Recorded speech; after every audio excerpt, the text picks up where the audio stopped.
morning from a misty Lapalala Wilderness. We are very, very excited to be here for the release, the live release of the Lapalala pack of dogs out into the wild. Now, you might have seen there's a retired impala behind me.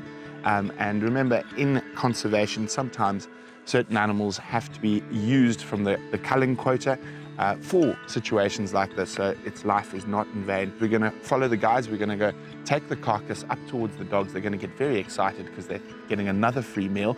It's going to be their last free meal for a while, and then we're going to drag the carcass out to a tree and tie it there to lure the pack out. Now, we might start hearing the dogs start chittering with excitement and getting very, very ready. Look at them, they're coming, starting to charge in. What we're going to do is we're just going to wait here while the guys open the gates. Isn't this absolutely exciting? There you go. We're just going to watch carefully. Look how big the puppies have got. Isn't that absolutely spectacular? Kalena, yes, no lions this time. For the last wild dog release, we had 3 male lions arrive. Oh dear. We're hoping that doesn't happen today. Well, we know it is. We've checked around, no lions close by. Okay, so you can see the dogs are completely comfortable with humans. They're very, very excited for their free meal. Exactly, Kurt. Thank you, Impala. Velma, I'm glad they don't retire me that way.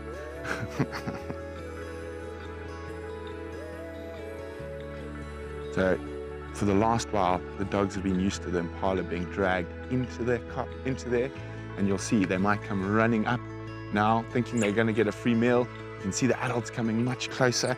Isn't this absolutely riveting? Hopefully they don't manage to steal the impala before it gets to the tree. So this is going to be a little bit different from what they're used to. So let's start moving, Brian. Let's start moving back to the vehicle.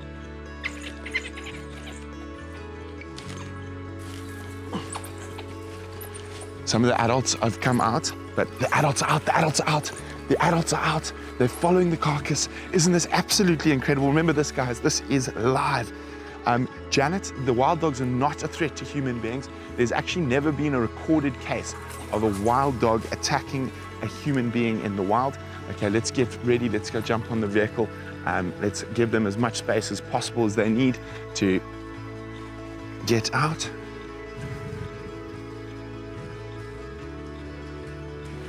Okay. Okay, here we go. So the guys are just fixing that carcass to the tree so the dogs are unable to pull it back into the boma. Of course, the boma has been their safe space for the last few months. Oh, I love those sounds. Here they come, here they come. The pups are coming out as well. It looks like almost the whole pack. There's still a few pups stuck inside. Hopefully they'll be able to figure out how to get out.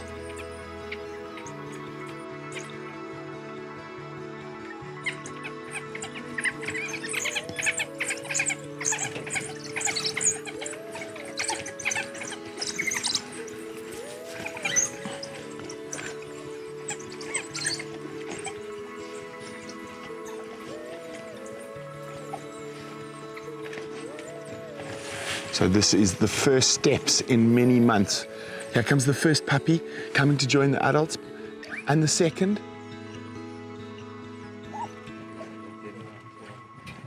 And the third puppy's found its way around, and it looks like the others might follow now.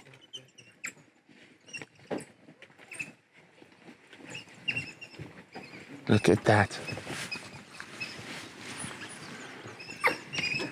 Okay. So some of the puppies have not managed to come out. So the guys are going to just try help show them where the gate is.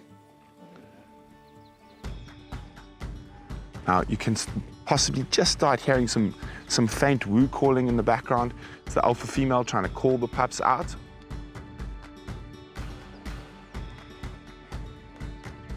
There we go, the puppies are coming down towards the open gate now, following Mom, the alpha female, been calling for them. Here come the 3 brave pups. There we go. He went out, but let's just, it looks like, here we go. The rest of the pups are coming towards the gate. They're just in the corner at the moment. Come on, don't go through the fence. No, they're going through the fence. They've decided that's the shortest route to the adults, and obviously they're small enough and the electric fence has been turned off, so they're not getting shocked or anything, so don't worry about that. There we go, 13 pups and 10 adults.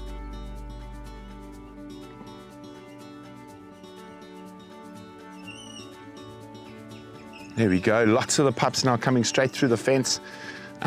This is incredible. Now you are watching these puppies' first ever steps into the wild. They were born inside the boma, and this is now their first ever steps out into the wild. Exactly, Shamsan, the shortest way is the easiest, and if you're as small as a puppy, you can just sneak through the fence. When the electricity's off, of course.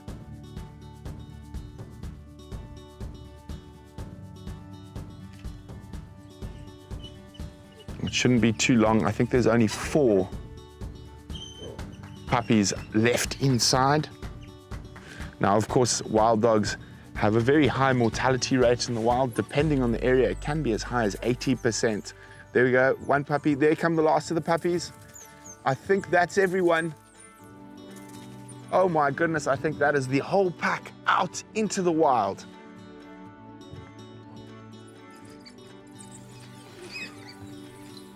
Just listen to all those wonderful sounds. Brian, it looks like the pack is now the alarm calling at their saviors, but they've finished that impala and they're about to run off into Lapalala Wilderness. And this is such an important pack in terms of genetic diversity in wild dogs in South Africa. And look at that.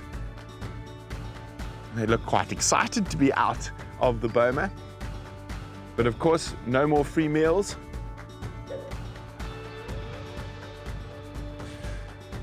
Now, a lot of people get quite worried that if an animal's been in a boma for such a long time that they're going to struggle to hunt. That is not true. They have instinct that is completely hardwired into them, and they will be hunting, I'm pretty sure, maybe even this morning. Arr, arr. So finishing off the scraps of that impala carcass.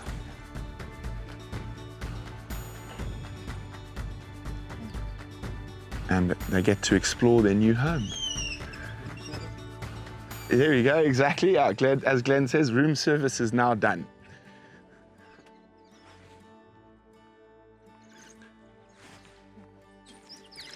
So Julie, these pups would already be old enough to be out of the den. They would not be based in a den at this age. They would be free roaming with the adults.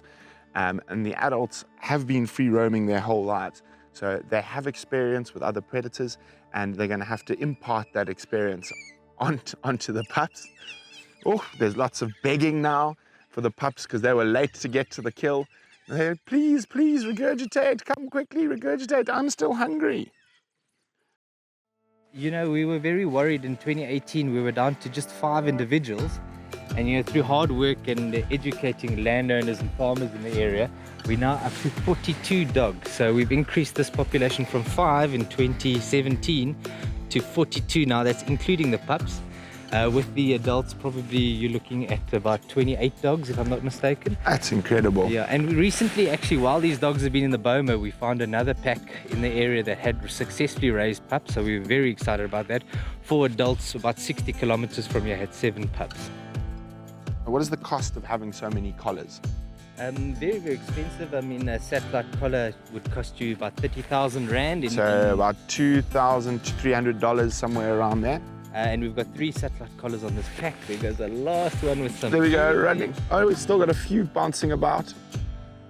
But yeah, it's a very expensive exercise. So my name's Mike. I work for the Wildlife Act. So we're a non-profit NGO based mainly in Zululand. So with the main aim of keeping track of wild dogs. So yeah, hopefully a bit of my expertise will help me keep track of these ones. And of course, I mean, Lapalala has just gone from strength to strength since you guys have started. I mean, originally just rhinos. Yeah, the reserve, it's about 40 years old now since they started the reserve, and initially, I mean, rhinos were one of the main sort of focus points, but in the last 4 or 5 years, we've reintroduced a lot of additional species. We've got elephant, lion, buffalo, everything on the reserve now. The reserve's also increased in size considerably since the early days, so yeah, a lot of positive things going on. And a very important thing, guys, that I know a lot of you always want to come to Africa, but you're worried about malaria. Lapalala is Big 5 malaria free. So if you're ever wondering about where you should go and you're worried about malaria, where you should go on safari, this is the place. All the Big 5, wild dogs, cheetah, you've got a wonderful cheetah population here as well, and some of the most spectacular scenery here up in the Waterberg. It's only a pleasure. I think it's been a privilege to be part of it as Lapalala. I just want to thank my team who's taken the bull by the horns here and has been very involved in this project. And also I just want to thank our partners who have been involved with EWT, of course yourselves, Painted Dog. Yeah, it's been a costly exercise, but I think worthwhile. We're doing it for conservation, and that's what counts.